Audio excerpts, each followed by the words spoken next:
Okay, so here's what happened with me.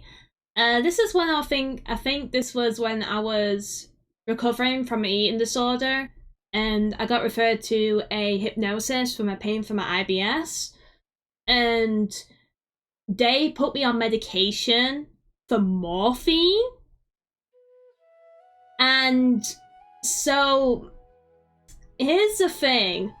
Morphine, if you take enough of morphine, you can vomit, you can get high, and you can get very constipated.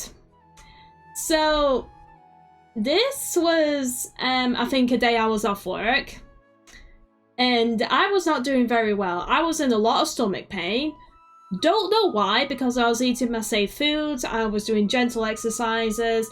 I don't know if it was because I did not do a bowel movement for so long, because we're talking at least like roughly 5 years ago. So I decided, okay, I will take an extra shot of morphine, and hopefully that will get rid of the pain.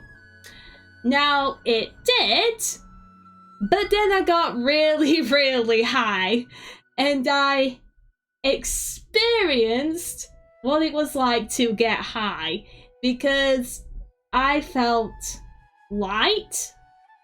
My head felt extremely light and all dizzy, and I was just lying on my bed with like a giant grin on my face.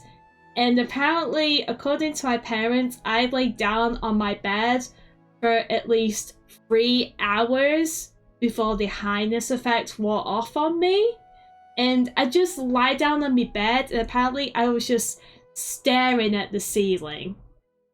Because I don't know why I was staring at the ceiling, because nothing really happened when I was staring at the ceiling. I mean, I got a little bit dizzy, but like there was no significant change if I stared at the ceiling. And when my parents realized that I got high off morphine, I think that was when I had to I think that's when I realized, I think I've got an addiction. I think I need to get some help. Unfortunately, there was no help for people to get help for morphine addiction, even though it technically goes under drug addiction, because even though it was prescribed to me, the fact that I was like taking a high amount does count as drug OD addiction.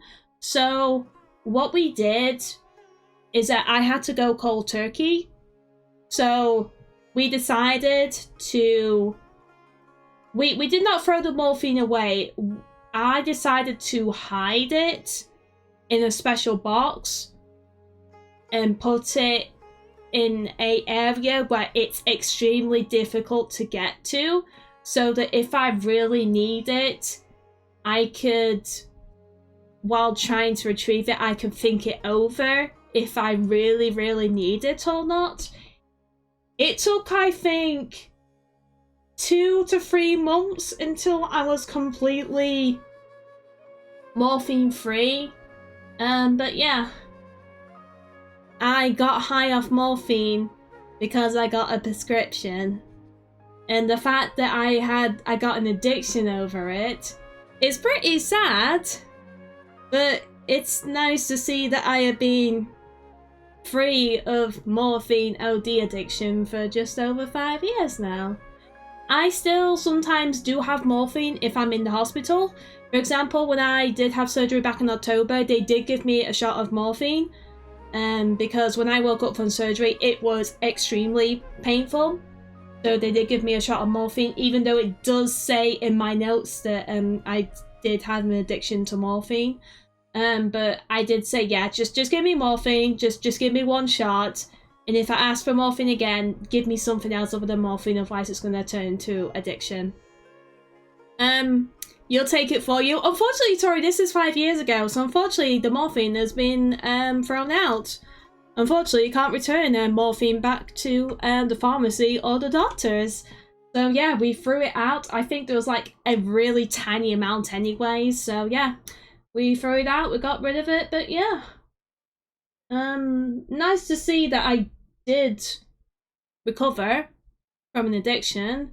But it's sad to say that I now have to face other mental health problems I'm currently going through. And unfortunately, Yankos, if I want to get help, either I'm going to have to pay a ton of money for private, or I'm going to have to wait a very long time because the NHS waiting list to see a therapist for free or for a very affordable price can take as long as over a year. And I think I might have to go private because unfortunately the situation that Kitty is in for certain mental health is getting to the point, getting so bad to the point where I sadly might end up in hospital again with a bunch of wires to double check Kitty's heart.